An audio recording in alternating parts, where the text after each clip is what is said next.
Bonsoir à tous et à toutes pour une prochaine vidéo. Aujourd'hui, on va regarder l'histoire de la contemplation et je vais vous présenter la Lectio Divina, c'est-à-dire la lecture divine. Je m'appuie pour cela sur les explications de Father Thomas Keating dans son ouvrage La prière d'une concentration. Au début de la contemplation, jusqu'au XVIe siècle, la contemplation était considérée en Occident comme quelque chose de positif, accessible en principe à tout un chacun. Ce n'est qu'à l'époque moderne qu'on a commencé à lui attribuer une connotation négative et à la considérer comme un privilège réservé à quelques élus. Le terme contemplation revêt différentes significations. Dans la Bible grecque, le mot gnosis est utilisé pour traduire le terme hébreu da'at. Ce dernier désigne une connaissance de Dieu qui, dans la tradition hébraïque, englobe la personne tout entière et pas seulement l'intellect comme c'était habituellement le cas dans la pensée grecque. Paul lui-même utilise le mot gnosis quand il parle d'une connaissance plus profonde de Dieu chez les croyants. Chez les pères grecs, tels que Clément d'Alexandrie, Origène et Grégoire de Nice, utilisaient en revanche, sous l'influence du néoplatonisme, le terme théoria. Celui-ci désignait une vision de la vérité purement intellectuelle et était considéré dans la philosophie grecque comme la forme la plus élevée de l'activité humaine, à côté de la praxis. Dans la pensée chrétienne, théoria et da'at ont été associés et compris comme une connaissance issue de l'expérience qui se communique par l'amour. La traduction latine correspondante était contemplatio. Alors on a une fusion entre un peu une vision plus intellectuelle chez les Grecs et de la Bible quand même, da'at, qui est un peu plus global, plus personnel, dans le terme de contemplatio. À la fin du VIe siècle, Grégoire le Grand a synthétisé cette tradition en décrivant la contemplation comme une connaissance de Dieu imprégnée de la plénitude de l'amour. Pour lui, le fruit de la réflexion sur la parole de Dieu dans les Écritures était toujours un don de Dieu, un repos en Dieu, dans lequel le cœur et l'esprit ne cherchent plus activement, mais commencent à faire l'expérience de ce qu'ils ont cherché. Cette expérience conduit à la sérénité et à la paix intérieure, un état où l'orientation active vers Dieu et la pensée aimante ne font plus qu'un. Alors il y a une fusion aussi, une fusion entre l'activité humaine, la recherche humaine, mais c'est la présence de Dieu, c'est Dieu déjà, qui est déjà là, qui attire, qui tire l'être humain, et aussi il n'y a pas de distinction entre les deux. Cette conception de la contemplation comme connaissance intime fondée sur la présence de Dieu est restée prépondérante jusqu'à la fin du Moyen-Âge. Tous les efforts ascétiques étaient orientés vers cet objectif. L'outil le plus important de ce chemin était la Lectio Divina, la lecture divine des Écritures. Alors, je vais vous montrer un peu la méthode. Il s'agit ici d'une école attentive du texte. On trouve des instructions précises dans la Scala Claustralium du moine chartreux Guigo II vers 1150. La première étape est la lectio, la lecture attentive des Écritures. Le texte ne doit pas dépasser une dizaine de versets. Vient ensuite la meditatio. On choisit le verset qui a particulièrement interpellé et on le répète doucement avec les lèvres, de sorte que le corps participe lui aussi à l'expérience. On appelle ça ruminatio, murmure discret ou véritable mastication. Voilà, alors, c'est comme mange quelque chose, hein, c'est manger, pour utiliser une sorte de manger ruminatio du mot, sert par une réflexion répétée à pénétrer toujours plus profondément dans les couches de l'attention intérieure et à méditer sur ce qui a été lu. Vient ensuite l'oratio, la prière, dans laquelle la réponse humaine fait suite à la prise de conscience, action de grâce, louange ou demande, ainsi que la réflexion sur ce que ces versets signifient pour la propre vie. Enfin, tout débouche sur la contemplation, un repos intérieur en présence de Dieu qui s'installe souvent tout naturellement. Ces 4 étapes s'inscrivent dans un temps de prière et ne doivent pas être comprises de manière strictement linéaire. On peut également les envisager comme un cercle, la lection constituant le point de départ et la prière discursive se fondent progressivement dans le silence contemplatif. À la fin, nous mettrons en pratique ensemble une forme possible de ces pratiques. On va regarder à la fin, on va faire un petit, dans la prochaine vidéo, un petit pratique, comment ça on peut faire aujourd'hui. La rationalisation de la contemplation du Moyen-Âge jusqu'au XVIe siècle. À partir du XIIe siècle, on assista à une réalisation croissante de la notion de prière. C'est à cette époque que virent le jour les grandes écoles théologiques des dominicains et des franciscains, ainsi que les universités en Europe. Ce fut également l'avènement de la pensée analytique en théologie et de la classification systématique des contenus spirituels. Alors, c'était un peu l'idée, faire un peu, voilà, c'était aussi la théologie intellectuelle, discursive, et aussi ce qu'on a fait, on voulait aussi un peu systématiser la prière, on a dû prendre un peu dans la théologie, réfléchir sur la prière. Les grands maîtres de la spiritualité, parmi lesquels Bernard de Clairvaux, Hugues et Richard de Saint-Victor, ainsi que Guillaume de Saint-Thierry, ont développé une conception théologique de la prière et de la contemplation qui approfondit la pratique spirituelle tout en lui donnant un fondement intellectuel. Au XIIIe siècle, ce sont surtout les franciscains qui diffusent leur méthode de méditation en s'appuyant sur les enseignements. Alors les franciscains, ils avaient toujours un peu l'idée un peu de vulgariser ou de mettre, ils étaient très très proches du peuple et ils ont des moyens de transmettre la foi, des méthodes de prière aux gens. Les XIVe et XVe siècles, en revanche, furent marqués par de profondes crises. La guerre de Cent Ans, la peste dévastatrice et l'effondrement de nombreuses villes, localités et communautés religieuses emballèrent la vie spirituelle. Cette période de bouleversement a marqué le passage à l'époque moderne et s'est accompagnée du déclin de la conception médiévale d'un ordre cosmique et par là même d'une certaine forme de spiritualité. Alors là, c'est la transition, c'est la Renaissance et un peu le monde ou la vision Moyen-Âge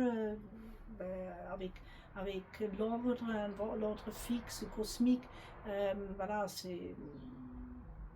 C'était quand même, c'était pas forcément un processus brutal, hein. Alors il y avait toujours, je pense, un peu les idées différentes qui se mélangent, mais c'était au début de temps moderne, une certaine stabilité, certaines idées de l'ordre des choses de plus en plus se bouleverser. Ça a déjà commencé pendant le Moyen-Âge.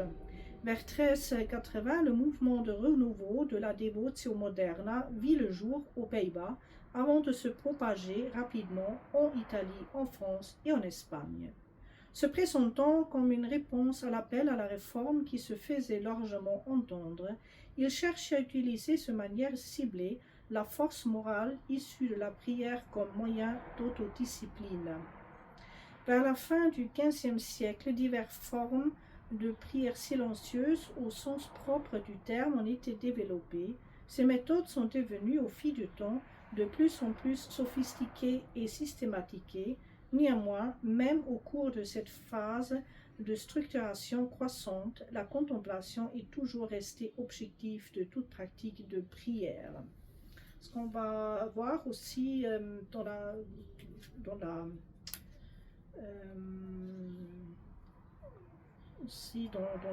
dans l'époque moderne, c'est la division, c'est aussi la systématiser les étapes qu'on a trouvées dans l'Exo Divina, qui a été dans un temps seul, et maintenant divisé, systématisé dans l'époque moderne. À partir du XVIe siècle, on peut presque parler d'une rupture avec la tradition antérieure. La prière devint de plus en plus discursive, tandis que la contemplation était de plus en plus souvent considérée comme quelque chose de négatif et d'exclusif. La tendance à la rationalisation de la prière, qui s'était déjà amorcée au Moyen-Âge, atteint alors son apogée. La méditation discursive, meditatio, la prière axée sur les sentiments oratio, et le repos intérieur dans la contemplation n'étaient plus des actes distincts au sein d'un même moment de prière, mais devinrent des formes autonomes, chacune avec un objectif spécifique, une méthode propre, une intention claire. Cela s'est fait principalement au détriment de la contemplation, qui n'était plus accessible qu'à quelques initiés et était souvent considéré avec un certain scepticisme. L'évolution organique de la prière vers la contemplation ne s'inscrivait plus dans les schémas conceptuels généralement acceptés et n'était donc pratiquement plus encouragée. L'accent était davantage mis sur les ministères apostoliques et l'action active.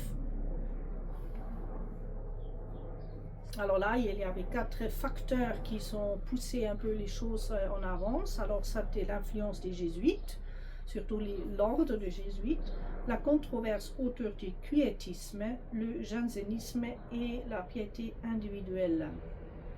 Bon, sous l'influence des jésuites, le regain d'intérêt pour un mode de vie apostolique a nécessité une refonte en profondeur de la spiritualité, telle qu'elle avait jusqu'alors été transmise principalement par les religieux et les moines mendiants.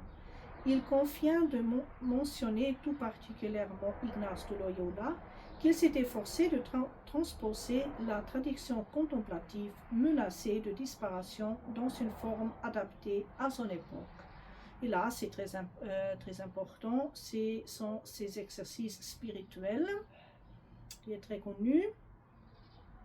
Conçu pour étaler sur 4 semaines, Ignace visait une certaine diversité dans les méthodes de prière, même si celles-ci étaient désormais traitées séparément les uns et les autres.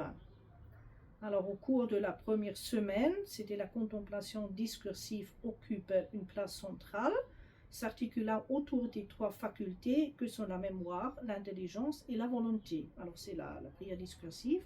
Au cours de la deuxième semaine vient la contemplation, qui consiste en un regard imperturbable porté sur un objet concret issu de l'imagination. Alors, c'est contemplation, c'est plus de rester en Dieu, mais c'est ça, c'est cette objet, d'imagination, et au cours de la 3e semaine, on exerce à l'utilisation des 5 sens. L'objectif, c'était désormais ouvrir progressivement les débutants à la contemplation au sens originel du terme, tel qu'elle était compris jusqu'au XVIe siècle. Alors, Ignace lui-même s'efforçait encore de préserver une diversité des formes de prière Ses successeurs au sein de l'ordre des Jésuites ont plus en plus restreint la prière à la méthode discursive. En 1574, le général des Jésuites, Évrard Mercurian, interdit, dans les instructions destinées à la province espagnole de la Compagnie de Jésus, dans la prière axée sur les sentiments, que l'utilisation de la méthode des 5 sens. La vie spirituelle d'une partie considérable de l'ordre fut ainsi réduite à une seule forme, la contemplation discursive selon les 3 forces, sous une forme fortement abrégée. Comme l'ordre des Jésuites exerçait une grande influence sur d'autres ordres et que de nombreuses communautés apostoliques adoptaient des constitutions, cette pratique spirituelle unilatérale s'est largement répandue et a marqué la vie de l'Église jusqu'au XXe siècle. En réalité, Ignace avait pour objectif, à travers les exercices spirituels, de former des personnes contemplatives dans l'action. Le véritable problème résidait toutefois dans la restriction ultérieure de la prière et à une pensée purement rationnelle et discursive. Alors, voilà, Saint Ignace, il a voulu quand même de montrer les diverses formes voilà, les formes qui ont été. Une fois dans l'Excel Divina, il essaie donc quand même un peu de montrer dans les différents étapes d'exercice, mais après c'était l'ordre qui a réduit seulement sur la méthode discursive. Après la réflexion sur les quiétismes du latin quietus, calme, silencieux, résidait dans l'idée d'une union intérieure parfaite avec Dieu, que l'on devait atteindre en renonçant totalement à sa propre volonté. L'homme ne devait pas seulement réprimer tout désir ou volonté personnelle, y compris le désir de son propre salut, mais s'immerger en Dieu de manière totalement passive dans son désir, afin que celui-ci puisse agir librement dans l'âme. Alors on peut voir pourquoi c'était pas aimé dans l'Église officielle, parce que quand même, s'il y a un côté contemplatif dedans dans le quiétisme, à mon avis, pour moi, c'est un peu négatif. Personnellement, je trouve c'est un peu négatif. Voilà, je soumis ma volonté sous Dieu et je fais rien. Mais peut-être ça, c'est si peut-être on regardait des auteurs quiétistes, je suis sûre que voilà, que eux, ils voulaient aussi un peu regarder un peu dans d'autres manières. Mais voilà, l'Église qui était quand même un peu sur le chemin plutôt intellectuel, alors le quiétisme, c'était quand même quelque chose voilà, qui confronte un peu cette ligne. Et au XVIIe siècle, l'Église de France s'opposa fermement à ce qu'il appelait le semi-quiétisme. Alors, une forme peut-être pas très extrême quiétiste, mais un peu, voilà, un peu mais au milieu. Ce courant fut combattu par les autorités ecclésiastiques et finit par être officiellement condamné. La controverse qui en résulta jeta le discrédit sur la mystique dans son ensemble. Dès lors, les écrits mystiques furent considérés avec méfiance dans les séminaires et les communautés religieuses et leur lecture était souvent mal vue. Comme le note Henri Prémont dans son Histoire littéraire de la pensée religieuse en France, la période qui suivit ne vit naître aucun nouvel ouvrage de littérature mystique. Les grands auteurs mystiques du passé tombèrent dans l'oubli et furent largement ignorés. Et une troisième influence, c'était une influence janséniste. Le jansénisme, c'est quand même c'était aussi un courant très strict, très pessimiste dans le XVIIe siècle et était aussi diffusé par les émigrés de la Révolution française dans les régions anglophones, notamment en Irlande et aux États-Unis. Alors là, il y a un peu, voilà, c'est courant, mais je pense que voilà, c'était un peu à la mode aussi. C'était un peu un temps, j'ai un peu l'impression, qui était très très strict. Hein, il faut faire comme ça, comme ça. Alors, on voit ça un peu dans les différents courants. Et aussi, je pense que c'était quand même un peu plus une influence, c'est la forme de dévotion individualiste. Enfin, s'y ajouta une importance excessive accordée aux pratiques de dévotion privée, aux apparitions et aux révélations. D'un côté, renia une admiration pour les saints et les événements miraculeux, visions privées, lévitation, parler en langue ou stigmates, bien que ces phénomènes soient marginaux.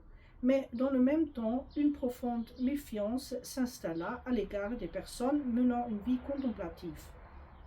La véritable nature de la contemplation s'est ainsi de plus en plus perdue dans l'obscurité. Alors là, c'était vraiment une séparation. Bon, il y avait quand même des super religieux, des saints comme ça. Ils ont avait des trucs méchants, machin, des stigmates et tout ça. Alors ça, on admirait. Mais si par exemple quelqu'un dit, ben, j'aimerais suivre une vie contemplative, alors ça, c'était mal vu. Et c'était aussi c'était une sorte d'audace. Hein. Il faut pas faire. Hein.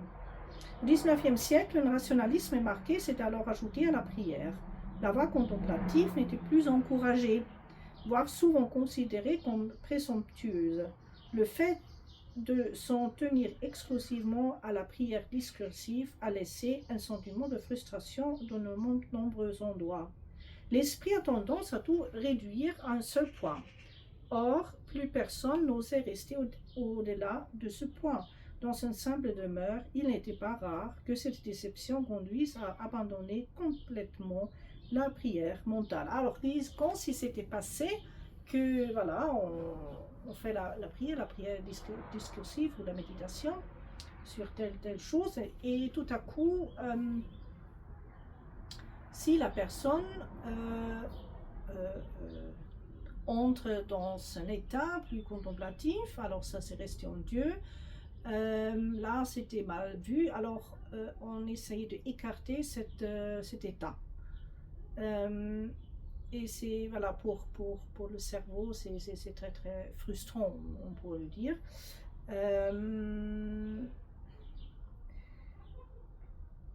Voilà, parce qu'on a dit, bah, il ne faut pas avoir l'audace de faire ça, parce qu'on se sentait, on se dit, bon, je ne suis pas saint, alors moi, je ne peux pas le faire. Mais c'était aussi un peu le problème dans le mysticisme ou le mystique, pour beaucoup de gens, c'était voilà, c'était quelqu'un qui avait des lévitations, des stigmates et tout ça. C'était moi, le mystique, quelqu'un qui cherche, vraiment, on cherche en Dieu, de Dieu, et de rester dans sa présence, qui est accessible à tous, tout le monde a cette capacité. C'est pour ça, alors, parce qu'on a mal description, on a mal, on pourrait dire, l'idée sur le mysticisme, alors finalement on finit avec ça, hein, de confondre le mysticisme ou le mystique avec des choses ésotériques. Parfois j'ai l'impression qu'il y a toujours des personnes aujourd'hui, même aujourd'hui, qui voient ça un peu dans ce cadre-là. Ce qui allait largement de soi au cours de quelques 1500 années précédentes, alors c'est ce qui était normal pendant 1500 années, faire découler naturellement la prière de contemplation et considérer la contemplation comme une forme de prière accessible à tous, a évolué à l'époque moderne vers un intellectualisme spirituel ou a dérivé vers une piété privatiste. Et là, on a après la découverte de la contemplation à la fin du 19e et au début du 20e siècle. La redécouverte de la vie contemplative a commencé en 1896 avec la publication des degrés de la vie spirituelle par l'abbé Sodrot, qui fondait son étude sur les enseignements de Jean de la Croix. Jean parle de la nuit des sens, un état dans la prière discursive où l'on semble ne plus pouvoir prier, mais où subsiste néanmoins un désir profond et inextinguible. Peu à peu, la conviction s'installe qu'on ne peut plus prier de tout. Une fois cet état atteint, le chemin consiste simplement à demeurer en Dieu, dans la foi en sa présence, à se tourner à nouveau vers lui, tout comme on ouvre les yeux pour regarder un être cher. Il en résulte une paix intérieure, une sérénité, une force. Dieu lui-même nourrit désormais l'âme, accorde sa grâce à la volonté, à l'attire à lui de manière mystérieuse. La force de la prière contemplative, l'amour divin, est cachée dans les profondeurs de la psychique humaine. C'est une force naturelle qui sommeille en nous. Voilà. C'est ça. Alors, il y a parfois, alors, ici, il dit quand c'est tout est dit, tout est prié, tout est médité, comme ça, il y a possible qu'il y ait un état où on ne peut plus prier dans un sens, je dis, normal. Et ça peut aussi arriver à personne, mais j'ai vu aussi des personnes qui ont souffert beaucoup. Il y a des personnes qui disent mais je peux plus prier dans mon sens normal et comme ça. Et c'est aussi la nuit de sens, ça vient aussi avec des souffrances parfois. Et là je dis toujours, alors restez comme vous êtes. C'est rester avec Dieu, c'est la contemplation. Et de ne chercher de faire quelque chose, de ne dire, si on peut rien dire, alors le simple silence devient un cri, devient la prière. Et je dis toujours, et c'est ça, c'est la nuit des sens, parce que très souvent on a un peu l'impression chez nous, alors on prie si on fait beaucoup de paroles. Mais c'est pas ça. La contemplation, ça montre que c'est le simple rester en Dieu et dans le silence, c'est pas forcément. C'est laisser prendre par Dieu, c'est pas forcément nécessaire toujours de former des mots pour avoir une bonne prière. Et parfois, c'est bien de laisser Dieu parler, hein. Très souvent j'ai l'impression nous parlons et lui il peut rien dire. Pour moi c'est aussi je peux vous dire un peu un peu mon cheminement spirituel, c'était ça aussi. Quand j'étais jeune, j'ai fait les prières des heures, j'ai fait toujours, hein. Mais bon, ça suffit, hein. Quand j'étais jeune, faire prière des heures, à l'office, d'être à la messe et comme ça. Et à partir de quand j'avais 40, alors là, ça suffit plus. Alors j'ai senti quelque chose en moi que là il y a force, et c'est la force qu'il parle. Il y a quelque chose qui en moi, c'est Dieu qui nous a donné, qui a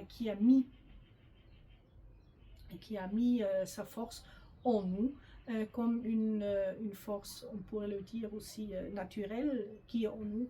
Et là, je ressentis ça, j'ai cherché cette profondeur.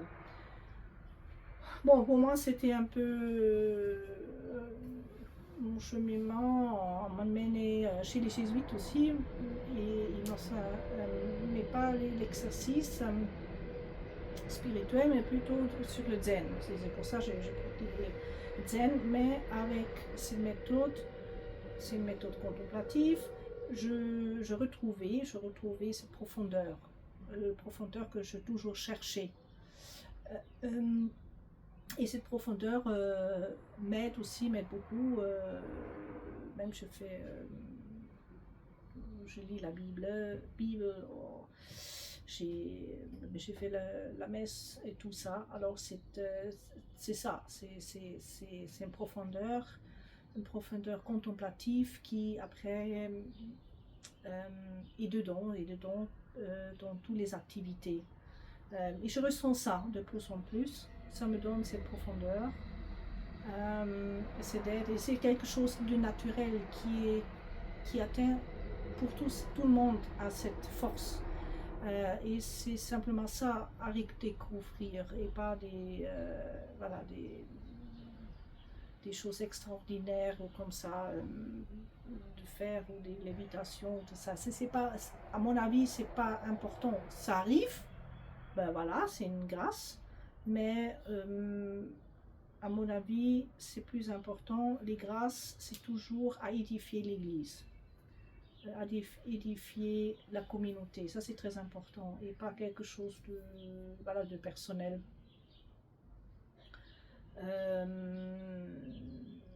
C'est ça, si on a un don particulier.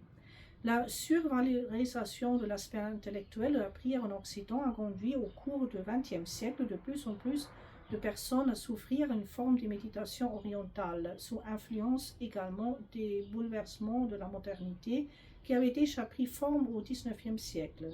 Le contre-courant de l'époque était le romantisme qui, vers la fin du siècle, a débouché sur le mouvement mystique tel que l'anthroposophie et la théosophie.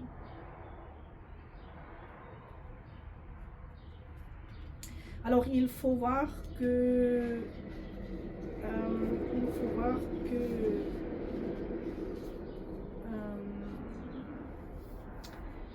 on peut le dire que c'est à partir déjà du 19e siècle, il y a le courant de romantisme. C'était aussi un peu contre-courant contre industrialisation. Alors, voilà, ce qui est romantique, romanesque, ce qui était surtout aussi naturel, l'amour pour la patrie et tout ça. Alors, tout ça, on pourrait le dire qu'il y a c'était déjà un cours, peut-être une sorte de mysticisme aussi. Et après, on a fin siècle, 19e, 20e siècle, on a aussi les courants mystiques orientales. Il y avait aussi des recherches ou des découvertes en Orient et tout ça, oriental et égyptien et tout ça. On a par exemple anthroposophie et théosophie. C'est aussi ce qui concerne mon église, Gallican. On avait aussi des prêtres et aussi des évêques, des gens qui sont été des guérisseurs, guérissantes. Alors là, il y a tout une sorte de mysticisme mystique aussi au début du XXe siècle. Et après, de plus en plus aussi, ça a commencé au XXe siècle, une découverte, redécouvrir le mystique à travers aussi des études et aussi des mouvements de la spiritualité orientale. Alors, par exemple, c'était surtout à partir des années 60 avec l'Inde et tout ça, mais c'est aussi un peu avant aussi tout ce qui concerne le zen bouddhisme, yoga indien et tout ça. Alors tout ça vient en Occident.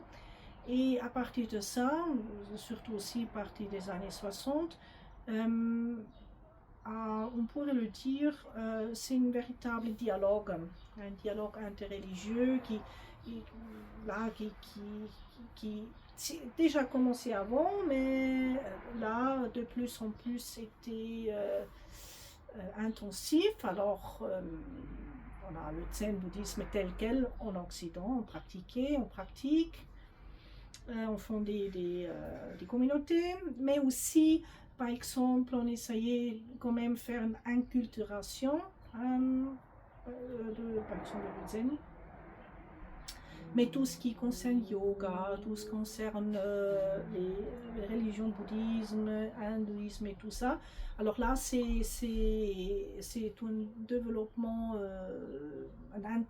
les gens, ils s'intéressent beaucoup à ça. Il y a là un dialogue interreligieux qui ça commence, mais aussi, par exemple, à travers de littérature, des bouquins. Et aussi, de plus en plus, j'ai vu aussi que les chrétiens essaient de retrouver leur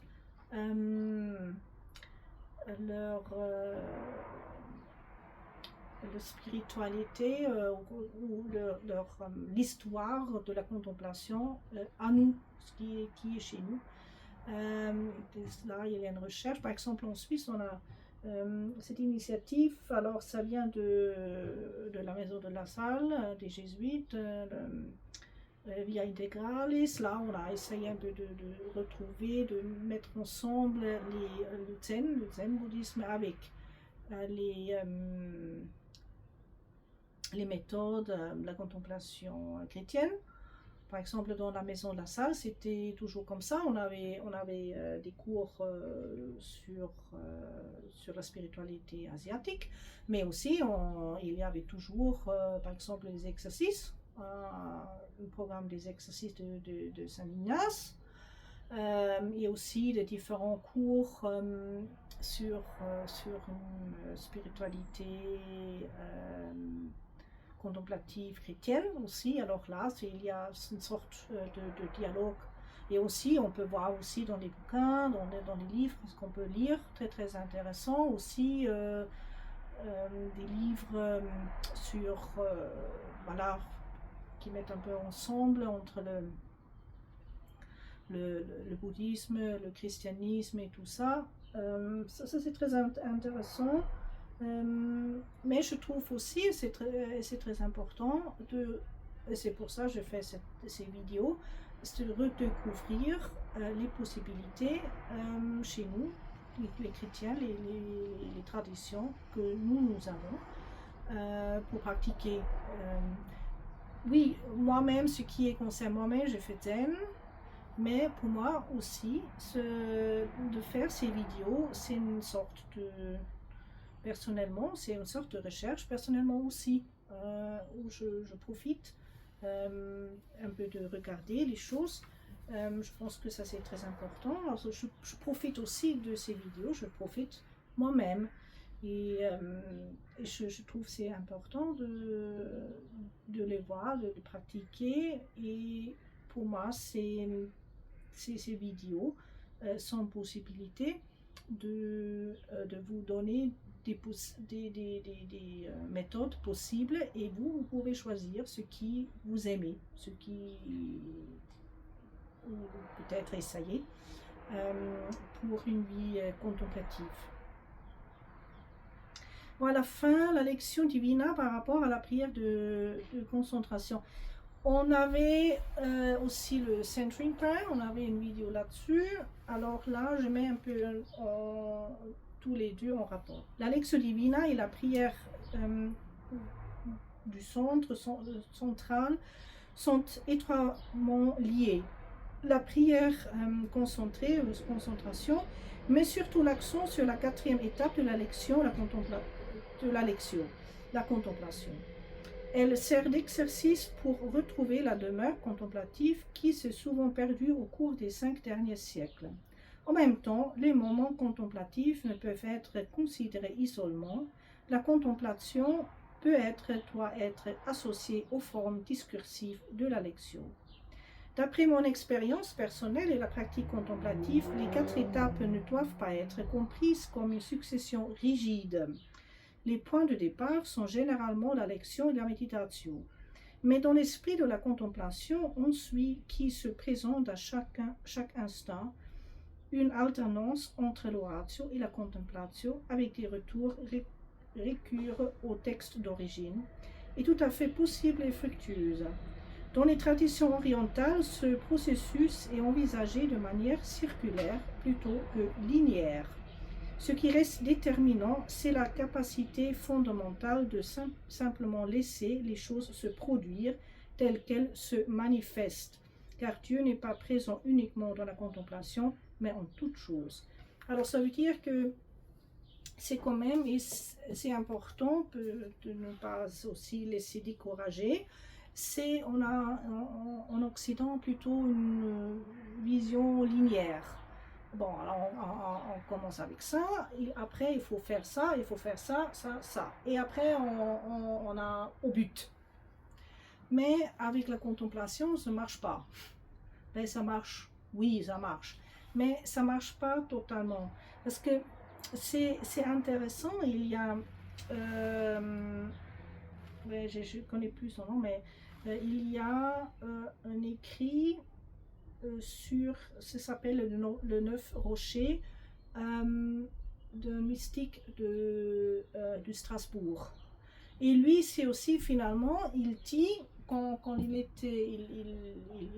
montre les 9 rochers, après, dans le dernier rocher, il retourne au début. Et il y a beaucoup de mystiques, de contemplatifs, ils disent qu'il y a une sorte de cercle dedans. Et surtout aussi qu'on retourne dans le quotidien. Alors, on a son temps de prière, on a peut-être une expérience contemplative extraordinaire, peut-être. Et là, on va retourner au quotidien. Alors, c'est un peu le cercle. Et le deuxième, c'est aussi si on laisse prendre. Et c'est très important. Dans la contemplation, c'est Dieu qui agit. Ben, il agit toujours, mais c'est là, on laisse agir. Parce qu'on reste en Dieu et on laisse agir. Alors, d'avoir voilà, une vision plutôt linéaire, alors il faut faire toujours comme ça, 1, 2, 3, 4, c'est plutôt moi. C'est moi je fais ça, ça, ça, et après c'est ça. Mais ça ne fonctionne pas. Ça fonctionne peut-être... ça fonctionne un peu. Mais après, on regarde si on, par exemple, se laisse prendre, on lâche tout. Alors on verra très souvent que ça ne marche pas. Hein, ça ne marche pas le strict. Alors, ne laissez pas décourager. Quand vous, par exemple, vous êtes dans l'état de méditation, vous faites méditation, vous êtes peut-être dans les oratio, dans la prière, et tout à coup, vous venez sur le texte encore, ou déjà sur la contemplation, et dans la contemplation, tout à coup, les pensées viennent, ou par exemple, c'est les pensées sur le texte.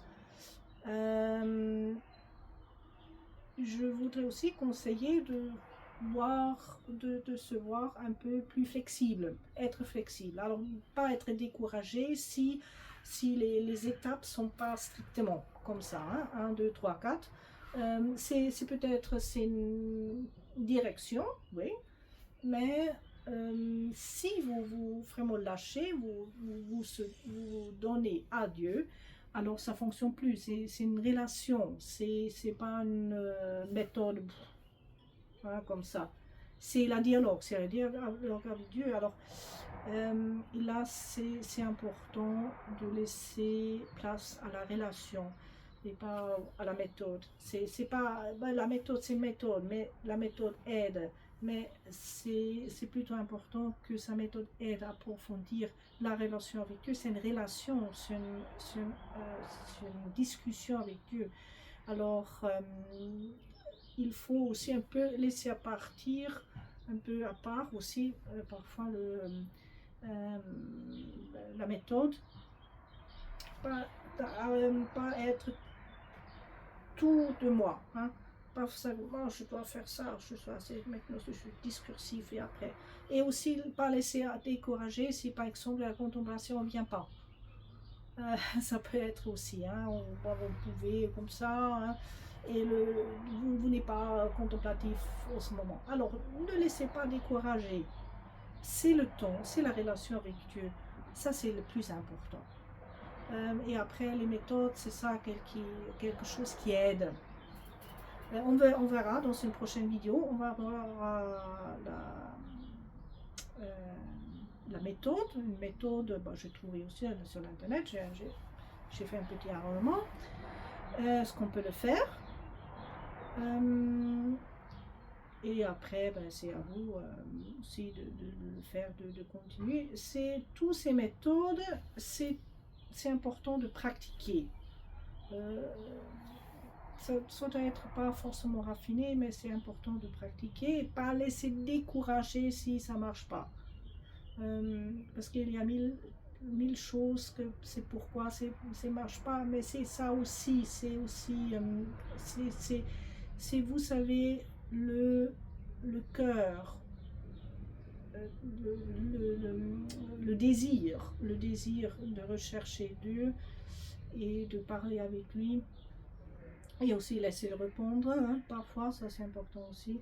Ça c'est le plus important. Et après, ça aide, mais voilà. J'ai parlé bien, j'ai parlé suffisamment, alors on va mettre le son ici.